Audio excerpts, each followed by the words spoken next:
Good morning, afternoon, happy Wednesday. Hope you guys are all doing awesome. Just a little bit of teaching or sharing in my experience and in reading some mind. Joe Dispenza is an amazing author on mind, body, and energy healing, how what you think about and how you feel affects our physical body. And as you may know, if you do get adjusted by me, you know that I'm very in tune with the energy healing side. So looking at what you're thinking and what you're feeling, how that really relates into what you're experiencing in your physical body. And so Louise Hay is another great teacher of mine that I've followed for years and years and years without really knowing that that's what I do. But just a few things for today. The majority of us are in fight or flight. We're in survival mode. What we do in survival mode, the actions that we take, the behaviors that we live by, how we think, how we feel, is all driven by past experiences and past emotions. So how that shows up in your body is driven on what you remember in the past. It's like memory is like a snapshot of the nervous system in certain situations. So when you like listen to a song, listen to music, and it brings back a memory, that is all rooted in the emotional part of it. And so instead of really thinking about or knowing all the details, we know how it feels. So let's move into our body. We have a stiff neck, we have a stiff back. You blow out your low back a few times a year. Whatever it may be, you're paralyzed, you sprain your ankle, I don't know, anything that basically stops moving is indicative of not moving forward in your life. Because being stuck in survival mode, this is what I see, this is what I hear, this is all these things.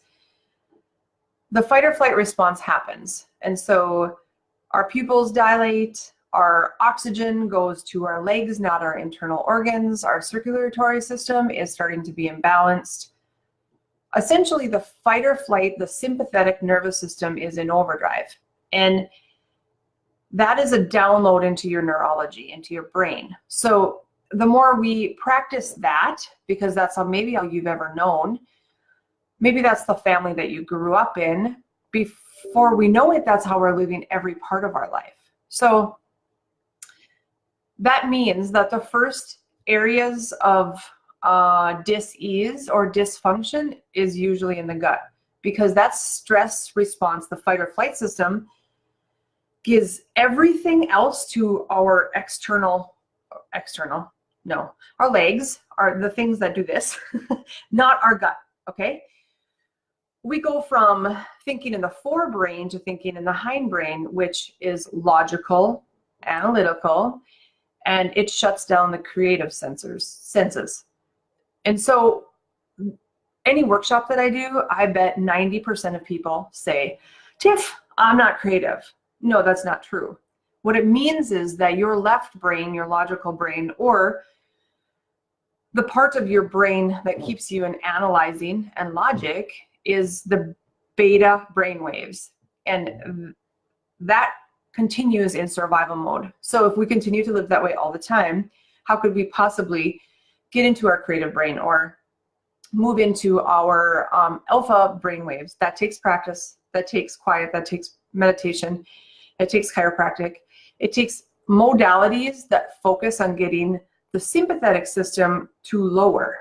So we're not in that fight or flight all the time. So circulation can improve to all areas of us. The brain can chill out.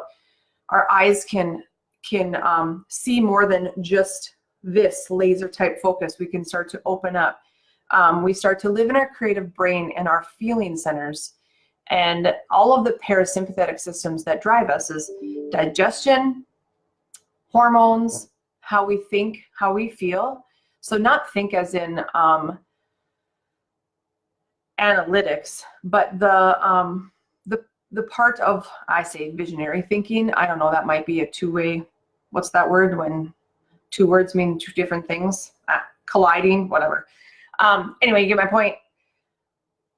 What we need to focus on, because our personality is because of mental and emotional worlds make up our personality, and that's all driven in the past. So when we have an emotion that comes through that's driven in the past, it just means we haven't rebooted, we haven't changed our neurology enough. And so when our thinking can't get past our feeling, we'll continue this cycle. And this cycle is what I see. I see the snowball at the top of the hill being little, right? And the cycle just continues and you don't think you can get out of it. Now going back to the immobility, one part of our body that doesn't move is going to start to create the same stress response as what I just said. And it's going to start in the gut.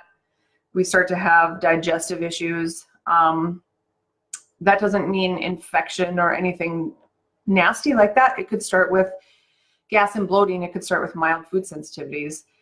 That then transitions into kidney, adrenals, typically. Circulatory system isn't getting what it needs. Typically what happens if people aren't in the alternative health care, that will be a medication, okay? So we start with gut. Then it's typically bladder, it's sexual, it's libido, it's fatigue. That then gets a what? Medication. We will usually have pain around there, sometimes not even, right? Because the internal organs, that's the function of our nervous system, is the internal organs. And if the internal system isn't getting anything, because our circulatory system, our heart and lungs are essentially in rapid fire to deal with the stress response, we're not going to actually ever come down. And so then it's chronic pain, which is medication. Then it's depression, which is medication. And then the cycle continues. We have massive mood disorders. So when we have these signs and symptoms, it's likely all due to a stress response. That stress response needs to be changed. It needs to have a reboot, a reset, and that's what chiropractic is. It's resetting the brain. It's resetting, it's decreasing the load of the sympathetic nervous system. It's increasing the function of the vagus nerve and the parasympathetic. This might not make sense to you, but if you get adjusted, you completely know what I mean. Without changing that and without changing your thoughts and emotions about your past, you're going to continue to be in the same cycle. And that is personal responsibility after being aware or knowing that your body and life can actually change based on how you think and doing something about your brain and spine.